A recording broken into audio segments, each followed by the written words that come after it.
Mengapa yang ada dua calon Perdana Menteri daripada sebelah sana? Baik. Siapa yang pengkhianat siapa ni? Baik. Periksa khidmat khianat Langkawi kan Langkawi khidmat apa khianat kepada Speaker Podisa. Saya bukanlah pendukung kuat Langkawi ya. Yang dia serang itu Perdana Menteri sekarang. Dan Perdana Menteri sekarang itu orang kuat dalam Pakatan Harapan. Yang dia serang itu adalah sebahagian besar menteri-menteri Pakatan Harapan. Kalau orang PAS serang, saya boleh terima sedikit kerana mereka tak bertanggung jawab, tak terlibat secara langsung. Ya. Tetapi kalau orang yang terlibat, ya, itu sukar kita pertahankan. Jadi patutnya ada. Mereka bicara tentang collective responsibility. Ya. Malah dalam kes macam kita dengar tadi arwah Adib,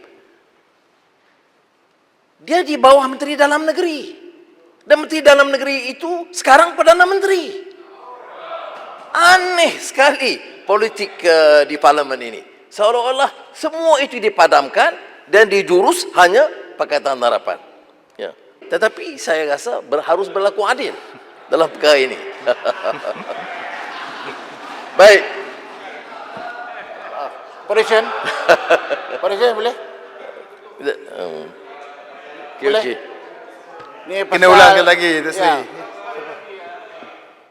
Saya. Okey, terima kasih. Silakan, Wabi. Ni nak dapat penjelasan yang pasal kes Adib ni.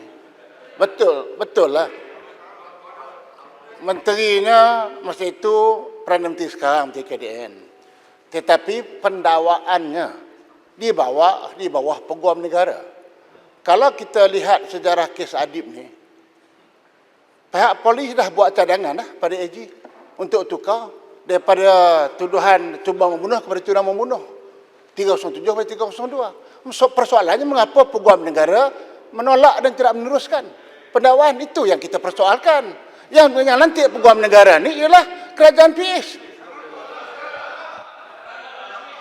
Terima kasih. Boleh tanya, tapi lebih sesuai tanya Menteri Dalam Negeri ketika itu pula. Yang saya ahli Parlimen Port Dickson. Boleh saya ambil kira pandangan itu dan saya masukkan dalam draft supaya Perdana Menteri jawab. Terima kasih. Saya juga nak sentuh tentang apa yang disebut tentang keabsahan, legitimacy. Kita tidak pertikai keputusan yang di-Pertuan Agong dalam pelantikan Perdana Menteri dan mengesahkan Jemaah Menteri. Kita tidak pertikaikan proses undang-undang. Yang kita pertikaikan ini ialah peraturan dan etika politik. Kita pertikaikan, ada yang mengatakan umpamanya bahawa memang ada mandat. Mandat itu bukan kepada ahli parlimen perseorangan. Mandat itu pada parti. Parti dengan janji yang jelas dalam pilihan raya. Dan janji itu adalah memberi kemenangan kepada Pakatan Harapan. Dan ini tidak boleh dipertikaikan. Soal yang berlalu dengan dapat dukungan majoriti ahli parlimen, saya tidak pertikai. Soal pengkhianatan, kita tak pertikai. Memang benar pengkhianat. 3 hari sebelum tu depan saya bertepuk meja, berpekik terlolong nak pertahankan Langkawi mati-matian sampai habis penggal. 3 hari lepas itu lompat macam kata. Jadi itu yang kita sebut soal pengkhianatan. Ya. Jadi yang lain yang tak bersangkutan janganlah marah sangat. Kita ada khusus BM ni dan saya percaya Tun Karam pun setuju kerana dia pun faham tentang masalah ini. Baik, saya nak sambung masa yang singkat ni. Boleh sikit je. Dah, saya terus. Boleh nak minta penjelasan. Saya tak mau yang Datuk-Tua. Maaf. Saya tak mau soal legitimacy. Saya ada pendirian yang jelas. Sudah disuarakan, sudah didebatkan, waktu parlimen panjang dibahaskan bab ini, pertelagahan juga panjang, jadi saya nak terus tentang perbahasan. Baik. Masa kita menghadap Agong, ini soal mengapa jadi 3 calon Perdana Menteri? Masa kita menghadap Agong, semua ahli parlimen menghadap Agong, mengapa yang ada 2 calon Perdana Menteri daripada sebelah sana? Baik. Siapa yang pengkhianat siapa ni? Baik. Periksa khidmat khianat Langkawi kan Langkawi khidmat apa khianat kepada Speaker Podisa. Peraturan Mesyuarat 37. Sila. Kami- Pak Dixon tak bagi jalan. Duduklah. Kalau Tak bagi jalan. Boleh duduk. Dixon tak bagi jalan dah. Tanya sekarang boleh duduk. Kalau ikhlas calon satu Perdana Menteri sudahlah. Duduklah. Tak speaker. Tak faham peraturan ke? Jadi kerajaan. Tak faham peraturan ke? Okey, terima kasih. Buat Saya bertanya nak sekarang. tanya, kita semua terlibat. Dipanggil menghadap, dia pergi menghadap Yang di-Pertuan Agong.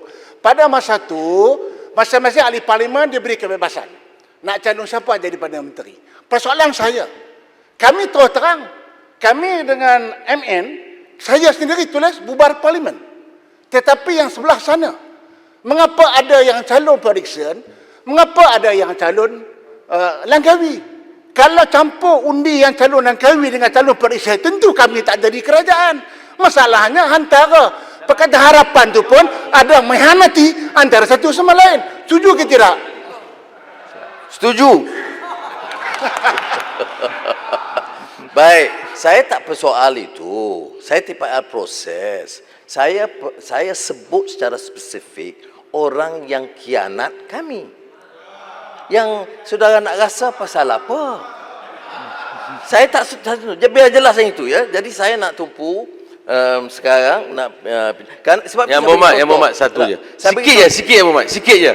Apa pun yang Muhammad hujah, kami tahu. Adakah yang Muhammad setuju ini semua angkara yang Muhammad Langkawi? Itu je saya pun daripada yang Muhammad sebagai gentleman. Sebab hari ni semua ni tepuk meja sokong yang Muhammad. Tapi bila waktu dan ketikanya yang diperlukan, mereka loncat. Jadi apa pandangan yang Ni Muhammad? baling nakal ni. saya mau lihat ke depan. Mau maju sebagai satu pasukan Sama, kami pun mau tengok ke depan. dan Bila bawa raya cepat. perubahan di negara ini. Jawapan selamat Jangan tu. gaduh soal sejarah ni sejarah. Saya ni sejarah penuh derita puluhan tahun. Dia tak payah bincang. Tak ada orang di Malaysia ini yang lalui begitu. Jadi sabar je lah. Yang Muhammad Syalam. Soal ekonomi Yang nanti Muhammad saya nak, Syalam. kalau boleh besok sambung. Okey. Sebab saya nak manfaatkan waktu ini akhir tentang soal ekonomi. Mengapa saya nak ulas Perdana Menteri, mengapa sidang parlimen itu penting. Perdana Menteri menyebut kita mesti segerakan. Jangan tunggu nak bahas atau debat. Saya setuju. Persidangan parlimen itu bukan untuk melengahkan. Semua keputusan, malah pakej rancangan pertama sebelum parlimen bersidang, kita memberi sokongan. Kita tak kata ini tertakluk pada perbahasan. Cuma kita kata harus disusuli dengan perbahasan. Kita belanja setakat ini 5% daripada keluaran KNK. Ya. Singapura 20%. Australia 10%. Singapura adakan perbahasan parlimen. Tidak menjejaskan program. Australia, Canada, House of Commons, UK adakan perbahasan. Tidak melengahkan. Kita pun begitu. Apa sebabnya? Sebab ada beberapa angka, data, program harus dibahaskan. Ya. Parlimen ini harus dimanfaatkan untuk mendengar hujah seperti yang kita dengar daripada berbagai pihak untuk betulkan. Saya bagi satu angka saja untuk petang ini. Kekuatan ekonomi kita itu 1.6 triliun ringgit satu tahun. Ya. Kalau dikira 2 bulan, 133 bilion. Yang kita masukkan dalam seluruh pakej rancangan ini, kita boleh cerakin dan pertikai beberapa aspek yang dipersoalkan. Yang diluluskan itu tidak sampai 300 bilion. Maknanya, kalau kita ambil angka ini pun, bermakna suntikan itu harus ditambah. Pakej itu tidak mencukupi. Paling maksima boleh mampu bertahan ekonomi 3 bulan. Maka kita usulkan supaya suntikan dana untuk merangsang semula ekonomi dan juga social safety nets itu ditambah. Jadi bukan kita menentang. Selama ini pun beberapa kenyataan awal kami dan saya sendiri menyokong inisiatif yang dibuat, yang diumumkan oleh Perdana Menteri. Tetapi kita kata, berilah ruang untuk kita bahas. Oh, jawab, tidak perlu kerana ini akan mempersulitkan pelaksanaan. Pelaksanaan teruskan.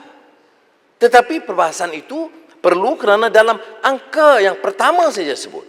Unjuran kemelesetan paling akhir, Bloomberg dan Boston Consulting Group semua menunjukkan bahawa keadaan tidak positif.